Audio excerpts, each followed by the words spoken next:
Le Centre national de formation des techniciens en agriculture et génie rural, CNFTAGR, de Ziguinchor est une institution publique d'enseignement secondaire, technique, agricole et professionnel. C'est un outil de réalisation des actions des orientations politiques de l'État en matière de formation agricole et professionnelle. C'est dans ce sens que le ministère de l'Agriculture, de l'Équipement rural et de la souveraineté alimentaire, à l'entremise du projet AgriJeunes, a initié une formation de plus de 20 jours pour capaciter les jeunes dans plusieurs domaines. L'option de l'État actuellement, c'est d'aller vers la souveraineté alimentaire. Et qui parle de souveraineté alimentaire parle maintenant de changement de paradigme. C'est la raison pour laquelle nous, le projet AgriJeunes, s'est assigné la responsabilité de former des jeunes entrepreneurs, des jeunes innovants, des jeunes audacieux, pour que nous puissions relever le défi de la sécurité alimentaire. Plus d'une centaine de jeunes entrepreneurs venus des zones rurales ont été outillés dans cette formation. Oui, parce que nous sommes, le nombre là, c'est seulement le centre là qui a 100 et quelques, mais globalement, ils sont autour de 400 pour les deux régions. Et nous nous sommes fixés, nous, AgriJeunes, 1000. Et les subventions de ces 1000 jeunes là, c'est déjà acquis. On l'avait intégré dans le PTBA de 2022 et le PTBA de 2023 va le confirmer. La disponibilité en ressources financières ne pose pas de problème. L'essentiel, c'est que nous puissions avoir des jeunes bien formés, qui savent ce qu'ils veulent et qui sont dans l'action. La difficulté de l'accès à l'information est la raison de ce ciblage des jeunes bénéficiaires. Bon, parce que ce sont les jeunes ruraux qui sont les plus défavorisés par rapport à l'accès à l'information, mais aussi par rapport à la technicité pour pouvoir développer l'agriculture. Vous savez que l'option maintenant de l'État, c'est la souveraineté alimentaire. Et nous pensons que pour ça, il faut des jeunes formés, des jeunes entrepreneurs, des jeunes innovants et audacieux. Ces jeunes formés dans les domaines de l'arboriculture, le maraîchage, l'élevage, entre autres, seront accompagnés et subventionnés. Il s'agissait de dispenser des formations techniques dans les domaines qui les concernent, à savoir l'aviculture, élevage de poulets de chair, élevage de production d'œufs de consommation, les pondeuses. Il y avait formation technique en maraîchage, formation technique en arboriculture fruitière, une formation technique en embouche ovine, embouche porcine et embouche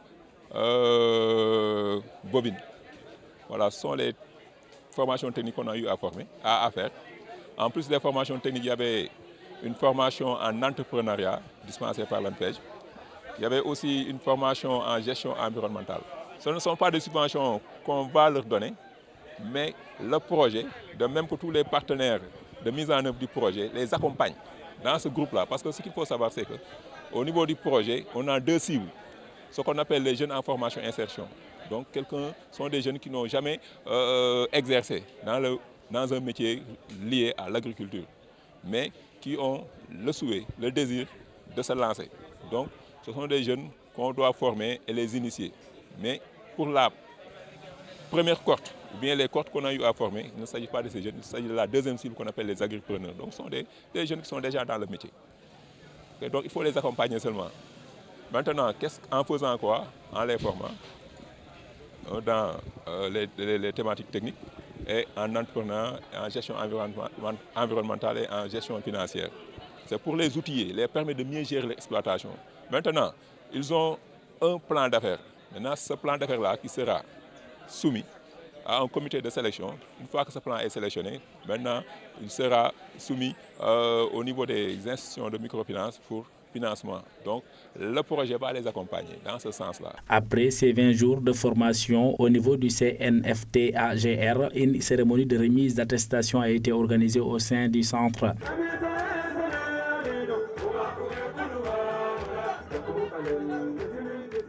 Cette cérémonie de fin de cycle de formation s'est tenue dans une grande ambiance.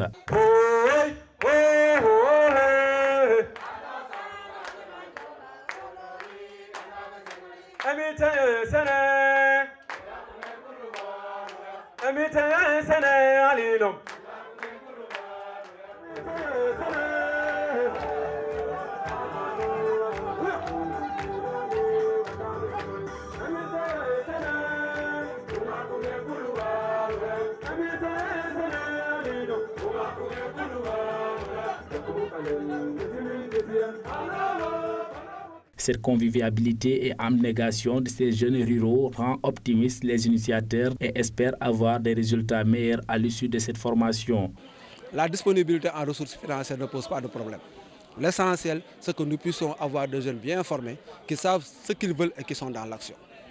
C'est vraiment ce que nous voulons et je pense que les jeunes que nous avons vus ici aujourd'hui sont très engagés à ce niveau-là. Au Sénégal, 60% de la population a moins de 24 ans et les jeunes en âge de travail représentent plus de la moitié de la population en actif. Chaque année, on enregistre entre 100 000 et 260 000 jeunes sur le marché du travail, dont la plus grande partie provient du milieu rural. Fort de ce constat, les jeunes bénéficiaires pensent donner le meilleur d'eux pour aider les pays à atteindre l'objectif visé qui est la souveraineté alimentaire.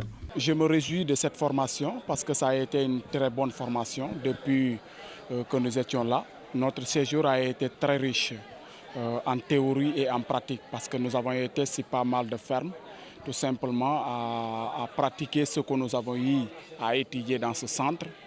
Et ce centre qui a toujours continué à privilégier la capacité et la connaissance vers l'agriculture nous a permis aujourd'hui de suivre cette formation dans son ensemble.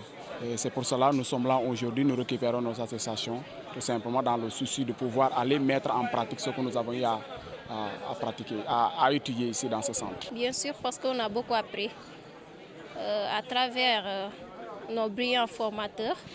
Ils nous ont très bien formés pour l'élevage de porcs, ce qui va nous aider à développer cette filière au niveau de la région de Ziguinchor. La formation est venue à bon temps, donc nous espérons après le temps qu'ils nous ont appris à mieux apprendre.